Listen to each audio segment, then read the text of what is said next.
하나님 말씀 욥기서 39장입니다. 욥기 39장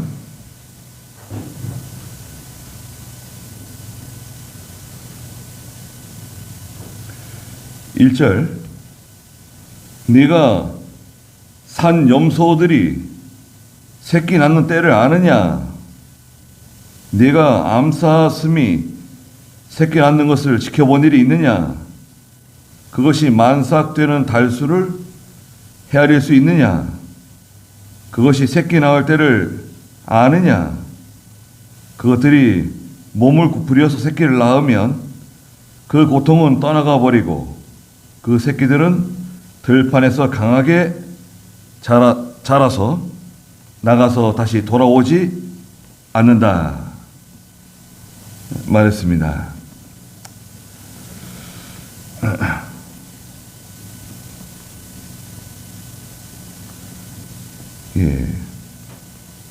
하나님께서 계속 욥에게 질문하시면서 말씀하시는 내용들입니다.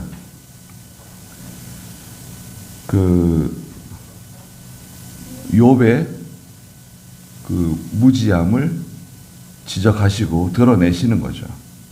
욥뿐만 아니라 저희들도 마찬가지입니다. 하나님께서 한번 생각을 해보라고 질문하시는 내용들입니다. 먼저 이제 1절부터 지금 읽은 4절까지는 그 산염소와 그 암사슴, 그 다음에 5절부터 12절까지는 들나귀와 들소, 13절부터 18절까지는 타조에 대해서, 19절부터 25절까지는 말에 대해서, 26절부터 마지막 30절까지는 매와 독수리에 대해서 말씀하셨습니다.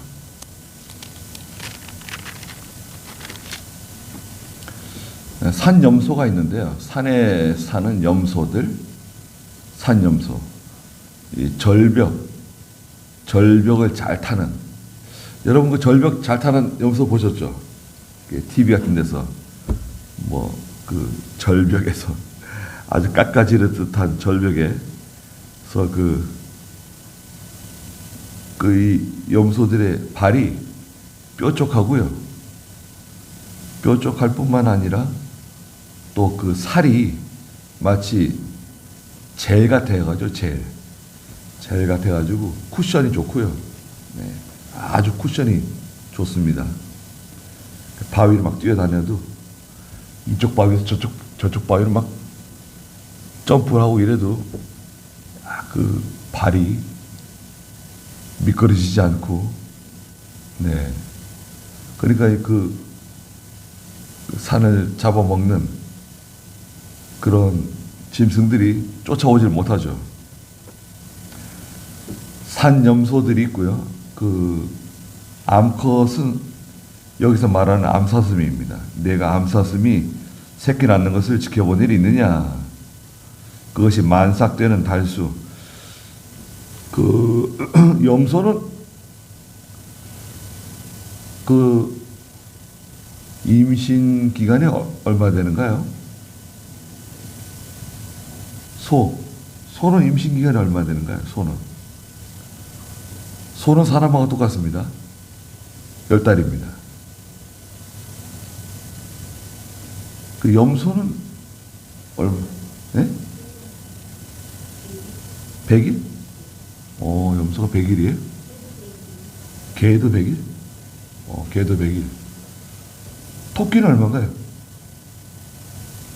토끼는 임신 기간이, 네? 토끼는 한 달 아닌가요? 한 달? 2달? 60일? 60일인가 보네요. 2달. 토끼는 참 금방 새끼들 낳고 그냥 번식을 잘해가지고, 네. 개가 100일이군요. 염소 키워보신 적 없으세요? 진짜 염소 키워보셨을 것 같은데 안 키워보셨어요?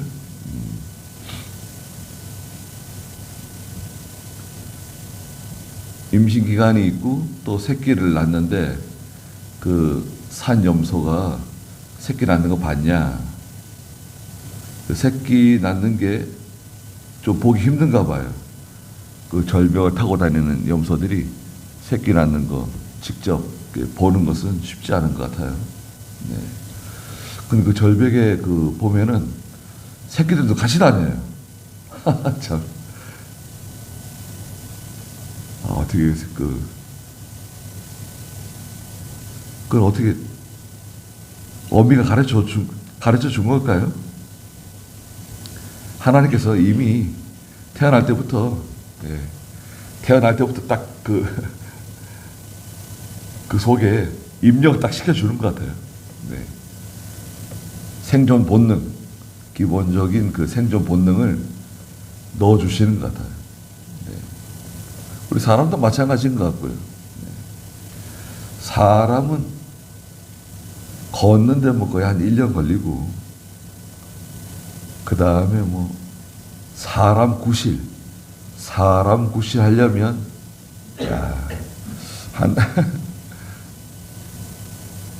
근데 이제 그 성경에서 요셉이 마리아와 정혼하고 그 나이를 말씀드렸잖아요. 저도 그 나이가 몇 살쯤 됐을까 알아보는 중에 깜짝 놀랐어요. 마리아가 한 12세에서 14세, 많아야 16세. 요셉은 18세에서 20세 정도. 네. 한 18세 정도 되지 않았을까. 그 상당히 어린 거 아니에요. 네. 그런데도 믿음이 있고 하나님께서 천사를 보내가지고 요셉에게 말씀해 주시고 마리아에게 말씀해 주시고. 네. 그런데 뭐 그림 같은 거 보세요. 그림. 그 무슨 그림 같은 거 보면, 유명한 화가 그린 그림 같은 거 보면 마리아와 요셉이 뭐 아이를 안고 지켜보고, 그 나이가 한참 많은 사람들처럼 보이잖아요. 맞지 않는 거예요. 그 화가들이 상상으로 그린 거고, 그 그림은 전혀 도움이 되지 않아요. 성화들. 예. 그림 자체로 감상할 수는 있는데, 실제로 가서 보는 게 좋은데요, 그림을. 예. 뭐 뉴욕에 있는 메트로폴리탄 미술관에 가서 직접 보는 거, 영국 프랑스에 있는 루브르 박물관에 가서 직접 보는 거, 직접 가서 볼 기회가 있으면 좋겠죠. 네. 근데 시간이 많이 걸려요. 박물관. 여러분, 우리나라 국립박물관 가보셨어요? 예전에 한 2번 가본 것 같은데, 굉장히 지금 잘 해놨대요. 네. 그래가지고 뭐 줄을 길게 선대요. 하루 가지고는 안 돼요. 특히 우리나라는 남의 나라를 정복하거나 빼앗은 게 별로 없어서 그런 게 없죠. 순수 이제 우리 땅에서 나온 거 가지고 다 전시해 놨는데, 미국이나 프랑스나 영국 같은 데 가서 이제 박물관을 보게 되면 다 이제 남의 나라에서 이집트에서 뺏어온 거, 뜯어가지고 온 거, 이렇게 이제 많이 설치되어 있는 거죠. 네. 우리나라 박물관은 특징이 있습니다. 우리 땅에서 나온 것만 가지고 전시해 놓은 거기 때문에, 미국의 역사가 지금 230년 정도밖에 안 돼요. 230년인가요? 그렇죠.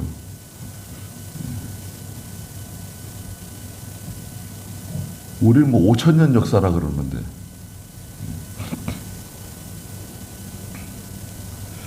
여하튼 그 산염소들, 암사슴이 만삭이 되는 달수, 새끼 낳을 때를 아느냐.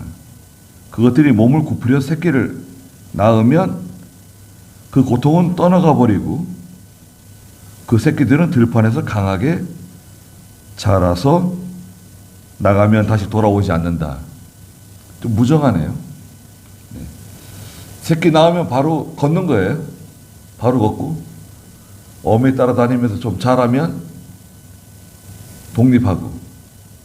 네. 고라니들도 보면 그 새끼들 데리고 다닙니다. 풀 속에서. 네.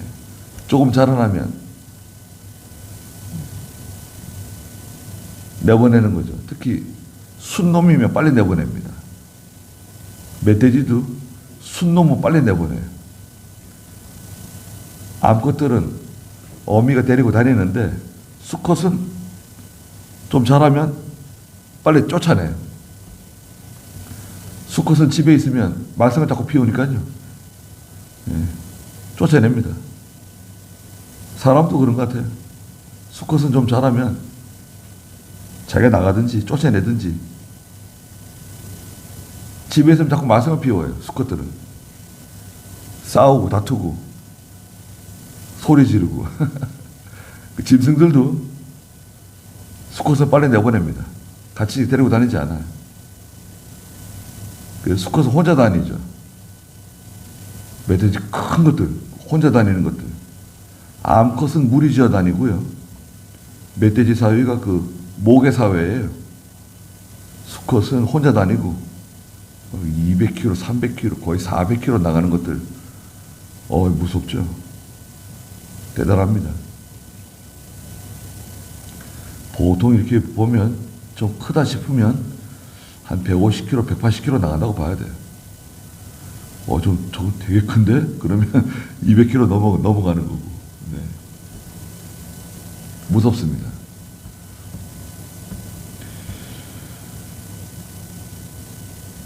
(5절부터는) 그 들나귀와 들소가 있는데요. 5절에 누가 들나귀를 놓아 자유롭게 하였느냐? 누가 야생 나귀에 매인 것을 풀어 주었느냐? 내가 들을 그의 집으로 소금 땅을 그의 살 곳으로 삼았다. 들나귀가 있습니다. 들에 사는 나귀. 예. 길들여지지 않은 나귀예요. 하나님께서 그 벌판 그들의 집으로 주셨대요. 소금 땅. 그 짐승들은 소금이 필요합니다. 꼭 소금을 먹어야 돼요. 집에서 뭐 짐승을 키우면 소금 매달아 놓죠. 네. 소금을 매달아 놓습니다.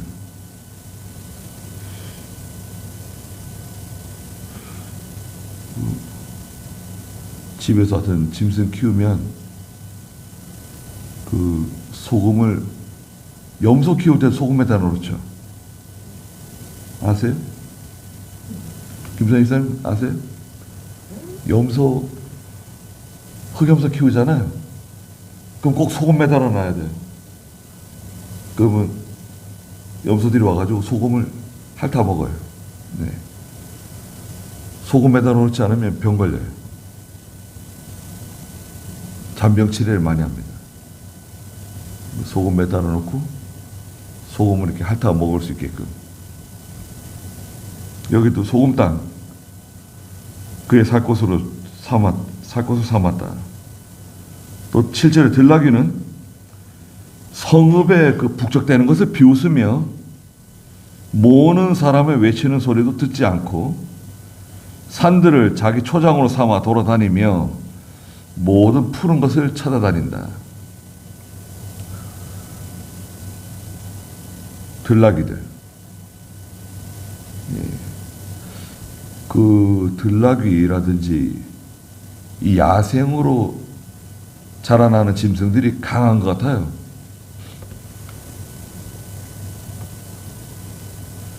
멧돼지도 보면 저 남쪽에요. 이 섬에서 저 섬으로 헤엄쳐 가요.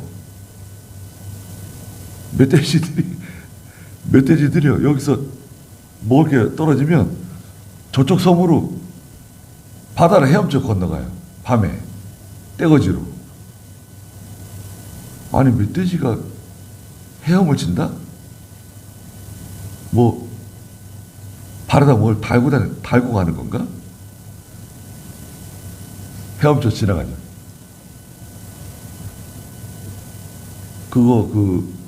염소들도요. 염소들도 번식을 얼마나 잘하는지 섬에서. 예.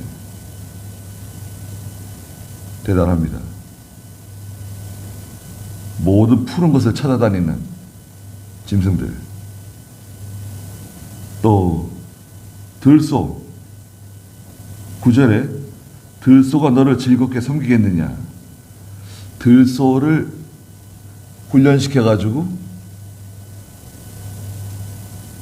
일을 시킬 수 있을까요? 들소?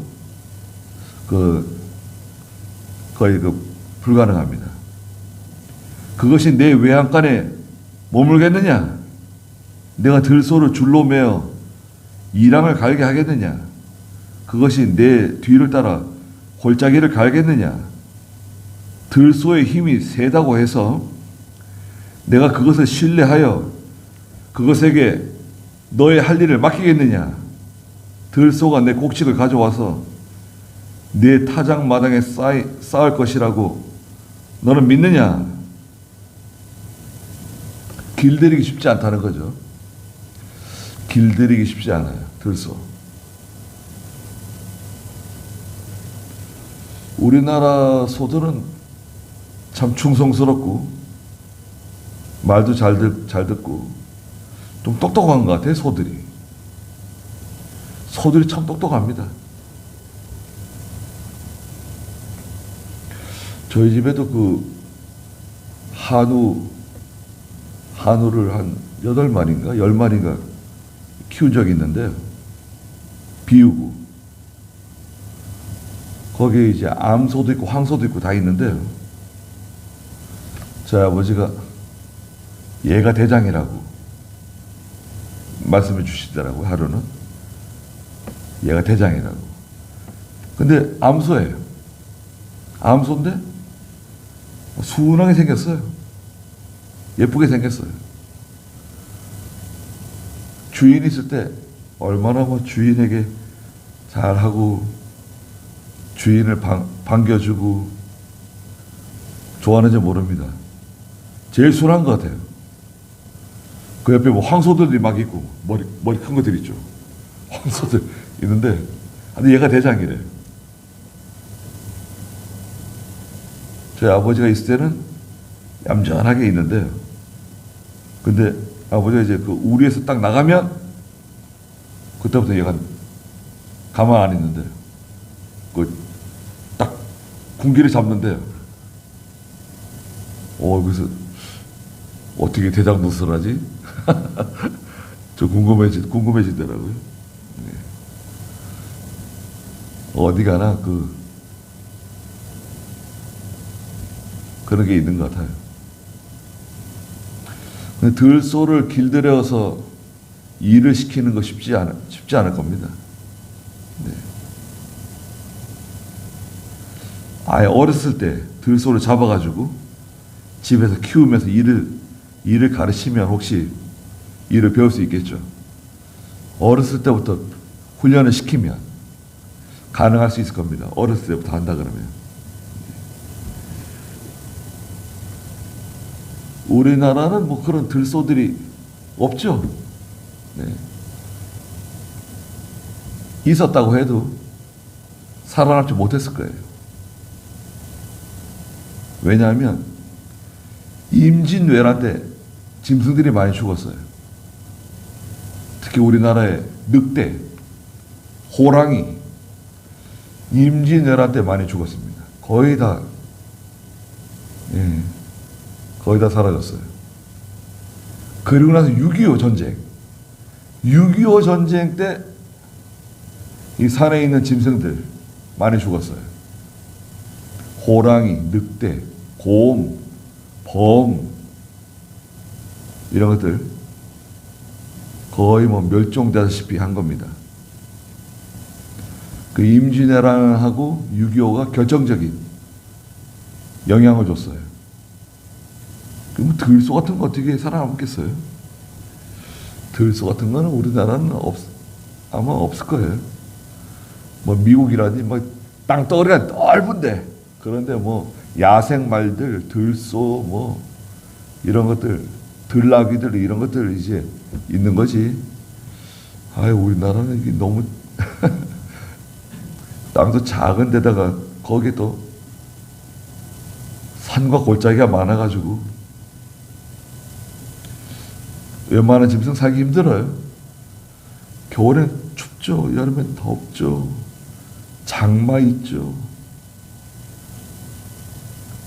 우리나라에서 살아남는 종자들은 아주 강한 것들입니다. 다. 네.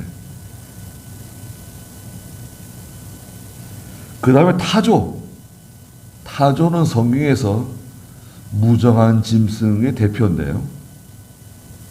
13절에 타조들이 즐거이 날개짓을 하더라도 그것이 황새의 깃과 털이겠느냐. 타조가 조류인데요. 날지는 못하죠. 타조가 크면 얼마나 큰가요? 2m가 넘고 막 굉장히 크죠. 타조가 무섭습니다. 타조가 몇 킬로, 타조 굉장히 빠르죠.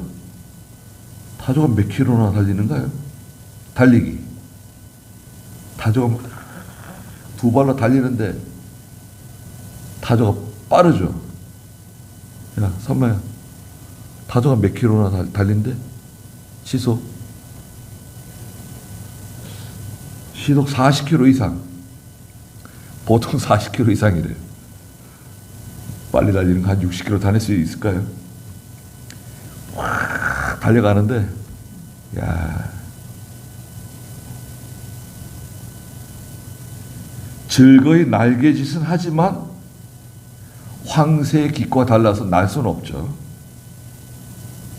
근데 이것들이요, 14절에 보니까 자기 알들을 땅에 두어 흙으로 더워지게는 하는데 관리를 안 해요. 흙으로 대충 덮어놓고 가는 거예요. 15절에 발로 그것을 깨트릴 수 있다는 것과 들 짐승이 와서 그것을 짓밟을 수 있다는 것을 잊어버린다. 무정한 짐승의 대표 타조입니다. 자기 알을 별로 이렇게 잘 돌보지 않고 알을 놓으면 대충 흙으로 덮어놓고 모래로 덮어놓고 가는 거예요. 그냥 가버려요. 그러면 이 새끼가 부화해가지고 짐승이 와서 잡아먹을 수도 있고 또 그 알을 또 깨먹을 수도 있는데 그게 관심이 없어요. 16절에 타조는 새끼를 자기 것이 아닌 듯 모질게 다루고 자기의 수고가 헛되다 하더라도 개의치 않는다. 알을 잃어버려도 깨져도. 17절에 이는 나 하나님이 타조에게 지혜를 잊어버리게 하고 그것들에게 총명을 주지 않았기 때문이다. 하나님이 타조에게는 그런 지혜를 주시지 않았대요. 그런 총명을 주시지 않았대요. 짐승들도 아주 지혜로운 짐승들, 총명한 짐승들 있습니다. 개가 똑똑하죠, 여러분. 개가 그 사람 주인의 표정, 사람들의 표정을 읽고, 고양이 같은 것도, 고양이는 뭐 영물이라 그러잖아요. 고양이도 사람의 눈치를 보고 다 사람의 눈치를 봅니다. 동물원에 가보세요. 원숭이도 사람 눈치를 보고 고릴라도 사람 눈치를 보고요. 네. 물고기는 어떤 물고기도 사람 눈치를 보는 물고기들이 있어요. 그런 지혜를 주신 거죠. 타조는 그런 지혜를 주시지 않았대요. 자기 새끼를 돌볼 만한 총명을 하나님 주시지 않았어요. 여러분 생각해 보세요. 우리가 다 같은 사람들인데요. 어떤 사람은 하나님을 발견했어요. 하나님을 발견하고 예수님을 발견했어요. 그 지혜로운 마음을 주신 거죠. 영적 지혜를 주신 거예요. 영적 총명을 주신 거예요. 아니 다 같은 사람들인데 누구는 하나님을 발견하지 못해요. 공부를 잘하고 유명하고 훌륭해도 하나님 없이 살아요. 예수님 없어요. 관심도 없어요. 그분이 임종할 때까지 하나님 발견 못하면 어떻게 되는 거죠? 망하는 겁니다. 멸망이. 시간이 빨리 지나가는데 인생을 사는 동안에 하나님 발견하지 못하면 끝장나는 거예요. 실패하는 겁니다. 우리는 하나님 발견했죠. 예수님 발견했죠. 또 하나님 말씀을 듣잖아요. 들을 수 있는 귀, 이거 몸에 붙어 있는 귀 말고요. 이 귀 말고 하나님의 말씀은 다른 귀로 들어요. 다른 귀. 이 귀가 아니에요.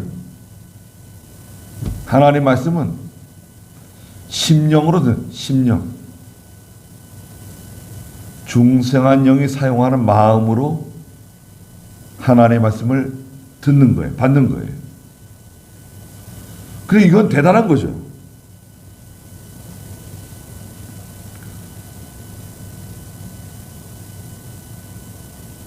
집에 개가 사람 말을 좀 알아듣습니다.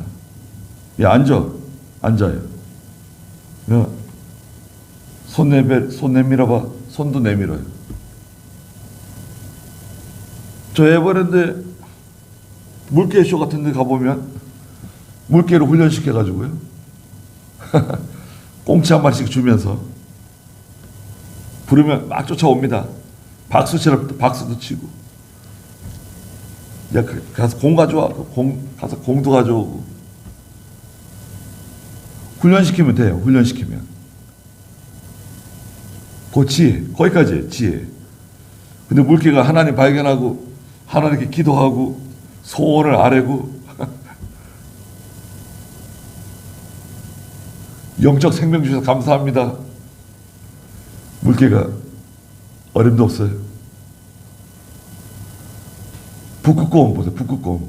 머리 등치가 크고 그래도 그 곰이 하나님께 기도한다. 그런 거 들어보셨습니까? 지금 곰이 아침마다 새벽마다 일어나 기도한다고. 새벽마다 일어나 기도하는 곰이 있다. 그런 일 없어요. 코끼리도 상당히 똑똑하대요. 코끼리가 상당히 똑똑하답니다. 그러나 코끼리가 하나님께 예배드리고 뭐 기도하고 그런 거 없어요. 그러니까 이걸 영적 지혜라 그러는데 하나님을 발견하는 거. 영적 지혜. 하나님의 말씀을 들을 수 있는 귀. 영적 귀죠. 영적 귀. 그걸 우리에게 주신 거죠. 다 같은 사람인데 다 가지고 있지 않아요. 얼마나 대단한 겁니까? 우리에게 선물로 주신 건데. 그래서 우리는 감사해야 돼요. 참 감사한 거죠. 짐승들을 한번 생각해 보라는 거예요. 우리는 자녀들을 하나님 주셨잖아요. 자녀들. 자녀는 단순히 생명이 아니라 하나님의 자녀, 영을 소유한 하나님의 자녀를 우리에게 선물로 주신 거예요. 그 자녀를 하나님의 사람으로 잘 양육할 책임이 있습니다. 그래야 그들이 복을 받아요. 부모가 없어도 교회 잘 나가고 목사님 잘 받들고 하나님의 일에 잘 협력해서 땅에서 복을 받습니다. 그것만큼 좋은 일이 어디 있습니까? 자녀가 아무리 많으면 뭐예요? 어떤 분은 자녀가 10명인가 되는 집이 있더라고요. 이발소에 가서 이발하면서 봤는데 TV 켜놨더라고요. 가만히 들어보니까 자녀가 10명이에요. 막내가 좀 몸이 안 좋고, 그런데 그 아이들을 데리고 밴드를 만들었더라고요. 밴드를 만들어가지고 악기를 다 다루고. 야, 10명을 낳을 정도면 참. 네. 예전에는 동네 10명 낳으신 분들 좀 종종 있었을 것 같아요. 저 어떤 분 들어봤는데 11명인가 12명을 낳았대요, 아이를. 근데 다 죽고 둘 남았다 그러더라, 둘.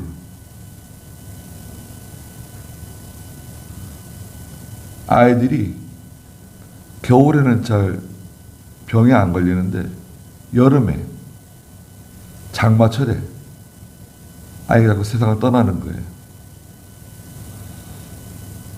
감기, 여름에 감기 걸려가지고요. 여름 감기는 뭐 개도 안 걸린다고 그렇게 말하지만 그것은 여름 감기가 그만큼 무섭다는 거예요. 5, 6월의 감기, 여름 감기에 걸리면 아이가 돌을 넘어가지 못하는 거예요. 그래서 이제 돌잔치가 큰 잔치죠. 1년을 잘 버텼다, 살아났다. 예. 그 그래서 돌잔치 해준 거죠. 그 1년 나기가 쉽지 않으니까.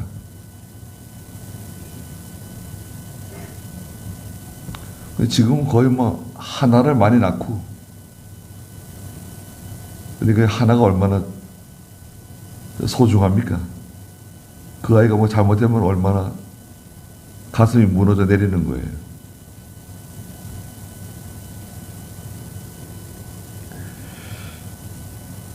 타조가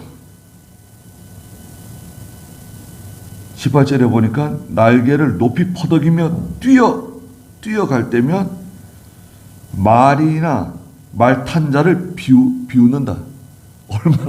얼마나 잘 달리는 타조가 말이죠. 말도 비웃고 말 탄 사람도 비웃고 잘 달린다는 거예요. 그 다음 말이 있습니다. 19절에 네가 말에게 힘을 주었느냐? 말은 힘이 있어요. 내가 그것의 목에 갈기를 입혔느냐? 네가 그것으로 메뚜기처럼 뛰게 하였느냐? 그 위풍당당한 콧소리가 겁나게 한다.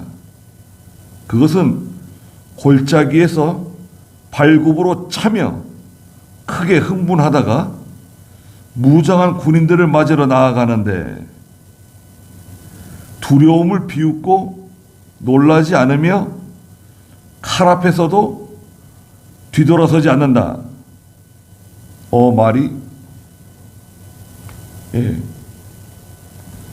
말이 잘 달릴 뿐만 아니라 힘이 좋고 두려움이 없대요.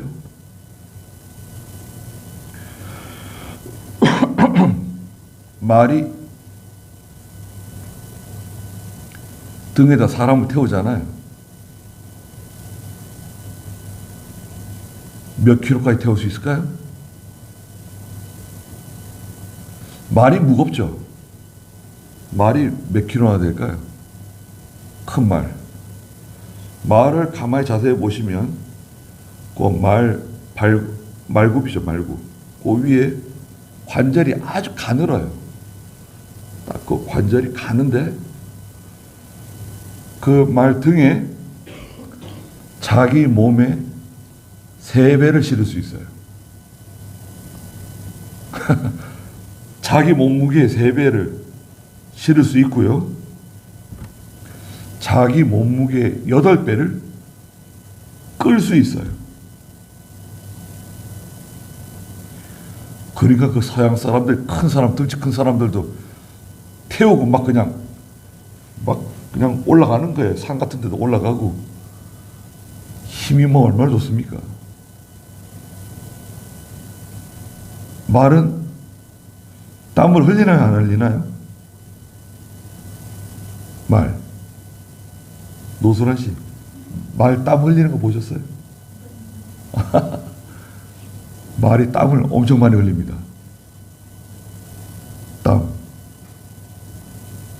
땀을 많이 흘려요.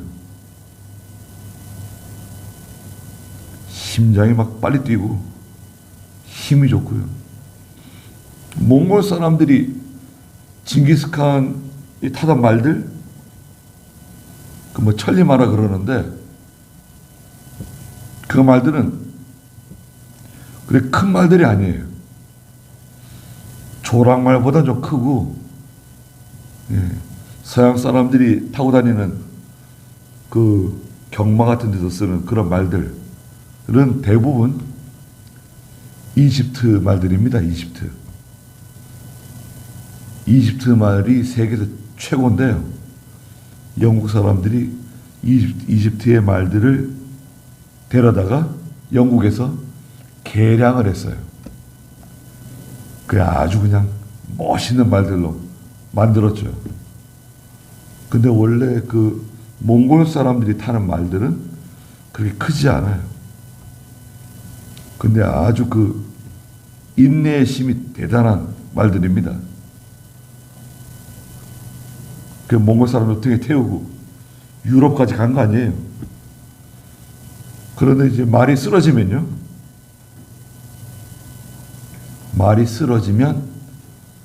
그 말을 가지고 가죽은 가죽대로 쓰고요. 고기는 또 고기대로 사람들이 먹어요. 말고기. 말고기 드셔보셨습니까? 말고기. 김정일 씨 말고기 드셔보셨어요? 말고기.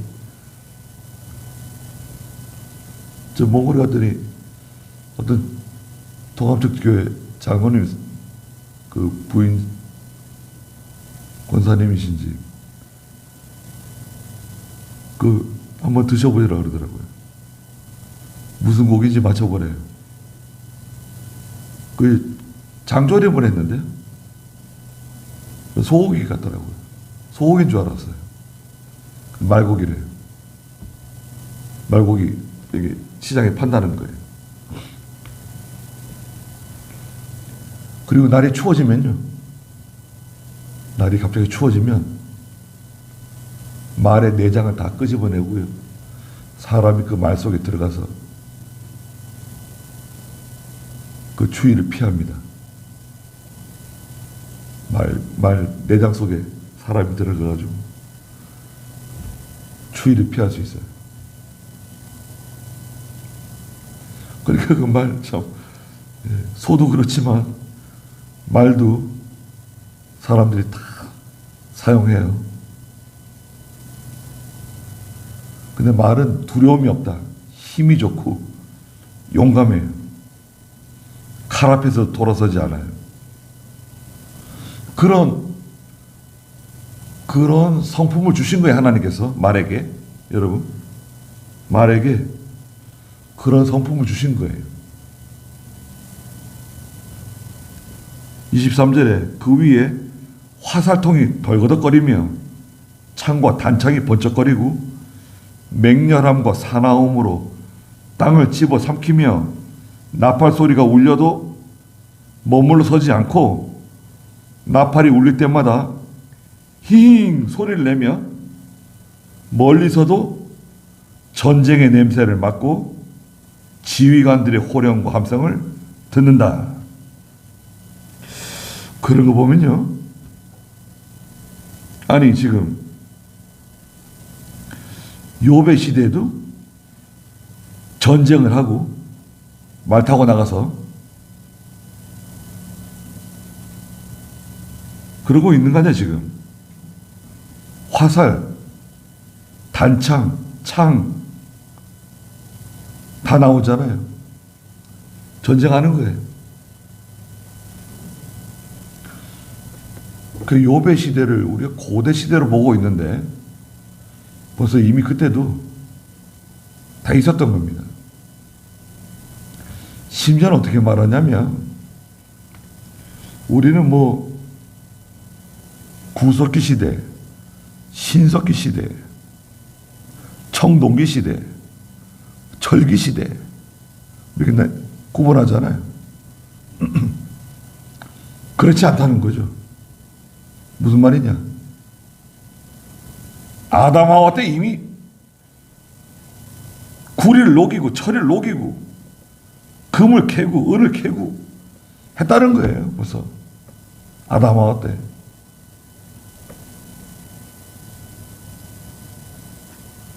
창세기 2장 3장 아담 하와인데요. 1장은 창조. 10장 가면 바벨탑 세워요. 바벨탑. 여러분 10장에 막 바벨탑, 거대한 바벨탑 세웁니다. 노아 홍수 5장 6장에 노아 홍수 있죠. 노아 홍수 나기 전에 노아가 방주 지었어요. 나무를 켜고 자르고 껍질 벗기고 홈을 맞추고 거대한 방주. 그 뭐 손도끼 가지고 돌도끼 가지고 지었다? 말도 안 되는 거예요. 그건 그렇지 않다 이거죠. 이미 사람들은 아담 하와 하나님이 창조했을 때부터 여러분 아담 하와 머리가 얼마나 비상했을까요? 아담이 머리가 얼마나 좋은 사람입니까? IQ로 따지면 뭐 IQ 한 뭐 3, 400, IQ 한 500? 왜냐면요. 하나님이 짐승들을 아담 앞으로 보내셨어요. 짐승들이 아담 앞으로 지나가요. 아담이 이렇게 있으면 짐승이 지나갑니다. 이름을 지어줘요. 토끼, 거북이, 뭐 나귀, 들나귀, 염소, 호랑이, 코끼리 지나갈 때 바로바로 이름을 지어주는 거예요. 아담이. 이름을 얼마나 잘 짓는지 말이죠. 머리가 얼마나 비상하고 그 짐승의 특징, 그 짐승의 특징을 다 세세히 알아가지고 이름을 탁탁 지어주는 거예요. 그 머리가 좋아서 그런 거예요. 비상한 겁니다. 그리고 우리보다 훨씬 머리가 좋은 아담이 그 못 만들었을까요? 다 만들었다 이거죠. 예. 쇠를 녹이는 거, 구리를 캐는 거, 금, 은 다 다룰 줄 알고 벌써 그때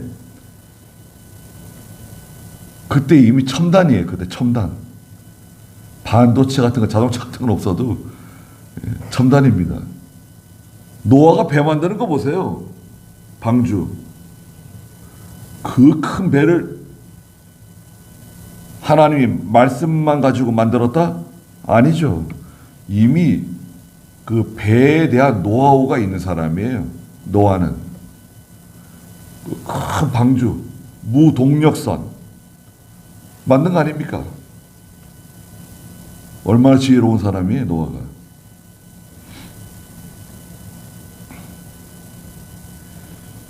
그리고요, 26절부터는 매와 독수리인데요. 26절에 매가 날아올라 남방을 향해 날개를 펴는 것이 내 명철 때문이냐? 매. 저기 도사리 쪽에서 차를 타고 오는데 그 길 옆에 매가 한 마리 탁 떠 있는 거예요. 매 아시죠? 매는 그 제자리에 머무를 수 있잖아요. 그 뭐 드론 같은 것도 제자리에 머무는 기술이 있잖아요. 매가 딱 날개를 흔들면서 딱 머물러 있더라고요. 차들이 이렇게 쌩쌩 다니는데도. 왜 그렇죠? 매가 딱 머리를 숙이고요. 뭘 보고 있는 거죠? 그 밑에 쥐를 발견한 거죠. 쥐를 딱 보고 계속 날개를 딱 이렇게 움직이고 있어요. 그러다 탁 기회가 생기면 날개를 접어가지고 탁 내려가죠. 예. 쥐를 얼마나 잘 잡습니까? 매가 마당 위에 매가 한 마리 사서 돌아다니면 암탉이 막 소리를 막 지르죠. 그러면 병아리들이 밖에서 놀고 있다가 순식간에 그냥 그 어미 닭 날개 아래로 딱 들어가죠. 예. 그거 보셨어요? 김양희 사님 그거 보셨습니까? 저 어렸을 때 그거 신기하더라고요. 시골에서 벽을 다 봤어요. 매가 예. 병아리들이 어미닭 품속으로 확 몰려들 때는 예. 매가 돌아다니는 거죠. 예. 매가 뜨면 어미닭이 막 소리 지릅니다. 그러면 그냥 병아리들이 확 어미 품으로 들어가잖아요. 그런 지혜가 있는 거죠. 그건 훈련시킨 게 아니잖아요. 가르쳐 준 게 아니잖아요. 하나님께서 매에게 주신 지혜, 그 닭에게 주신 지혜, 다 지혜를 주신 거죠. 그런 명철을 주셨다는 거죠. 27째 독수리가 높이 떠올라 높은 곳에 자기 둥지를 만드는 것이 내 명령을 따른 것이냐. 예레미야 49장 그 16절 같은 데 보면 에돔 사람들을 독수리에 비유했어요. 에돔 사람들이 바위에다가 굴을 파가지고 거처를 만들고 숨는 곳을 만드는데 독수리처럼 잘 만든다고. 한번 읽어볼까요? 예레미야 49장 16절. 바위 틈에서 살며 어떤 높은 곳을 차지한 자들아, 내 두려움과 내 마음의 교만이 너를 속였다. 내가 독수리처럼 높은 곳에 둥지를 펴놨을지라도 내가 거기서 너를 끌어내릴 것이다. 여호와의 말이다. 네. 에돔 사람들은 그 에서의 후예인데요. 가나안 땅 남쪽에 에돔 땅이 있죠. 에돔 땅에 그 지금도 유명한 그런 유적지들이 있습니다. 과거의 유적지들.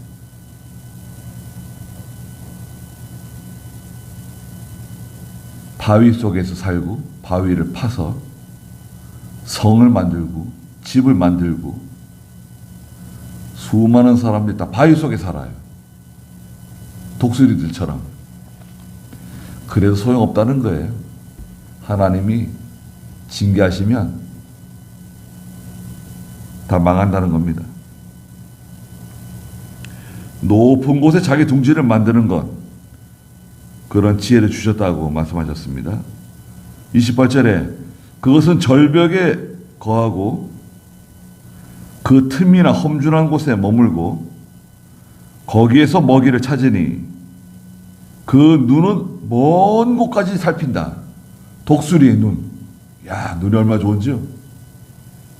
그렇게 높은 곳에 있으면서도 저 밑에 풀 속에 다니는 들쥐를 보고 토끼를 보고 쫙 내려오잖아요.